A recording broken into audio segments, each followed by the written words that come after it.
and welcome to a video tutorial where I'll walk you through how I use my iPhone 6s and Instagram to edit photos. Let's just begin by taking a photo.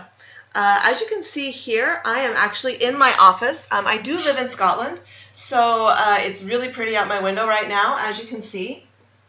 I'm just going to take a photo. I'm just going to press my iPhone up against the glass to get rid of reflections. And I'm also going to turn on HDR. I almost always use HDR. The HDR function is fantastic on the iPhone. What it does is it just equals out the lights and darks in your photo. I'm also going to tap on the screen to kind of brighten it a little bit just to make that HDR function work a bit better.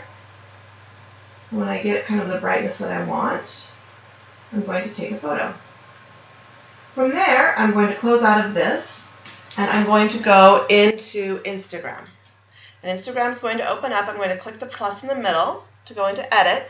And you see here, it just brought up the photo I just took. And if I scroll down here, you'll see this is the photo before I tapped on the screen. This is the photo after I tapped on the screen. And you can see how the HDR function there really brought back the highlights and the details and everything in the clouds. So now I'm going to just kind of adjust how I want this crop to be, and you know you can do that in Instagram. I think I like the crop like this. I'm going to click next. From here I like to use Lux. That's the little sun thing up in the upper middle, and I usually like to slide that. Lux just kind of basically adds a nice deep pop to the photo.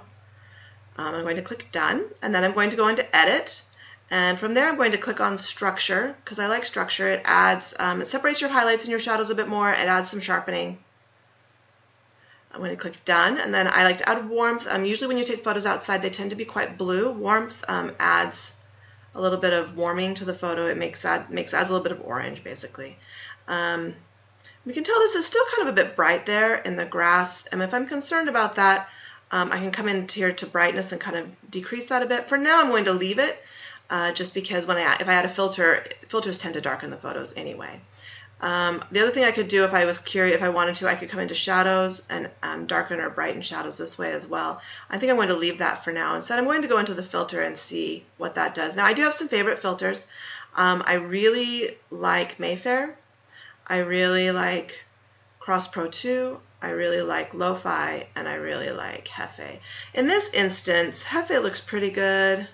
And you can do other ones too, of course. I like Sutro as well, but it really desaturates a bit.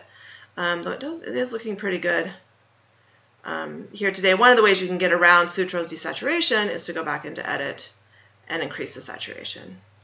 And so you actually can get around it like that.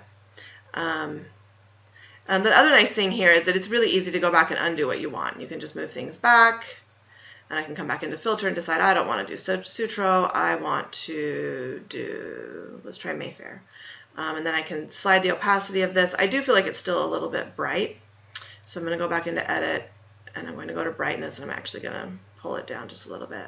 I think that looks great. If you long press the photo, it'll show you what it started out as and then what we edited it to.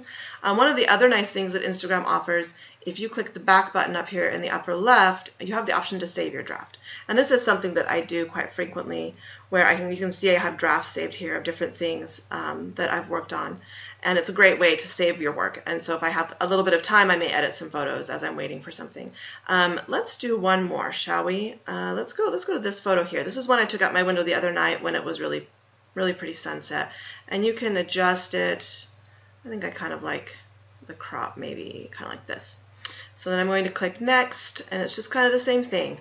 Let's add Lux. Let's go edit. Let's add some structure into the photo. And if you slide it, a lot of times you can kind of see where you want it to be. That's an editing trick. Slide the sliders back and forth till you find what you like. I'm definitely going to add some warmth in there.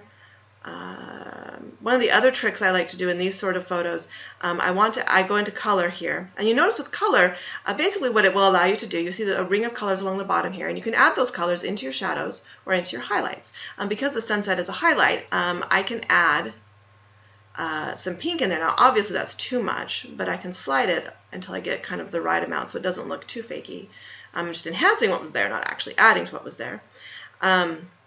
Click done. And then from there I am going to add a filter again. Kind of start, let's see. Mayfair looks good. Let me slide this, see what it's doing there. Mayfair adds a kind of a specific focal point there in the middle. And I actually really like that. And if I long press, you can see that's what it was, and that's what it became. And then from there, you can just click next, and you can post. And that is pretty much how I do it, how I use Instagram and my iPhone 6s to edit photos.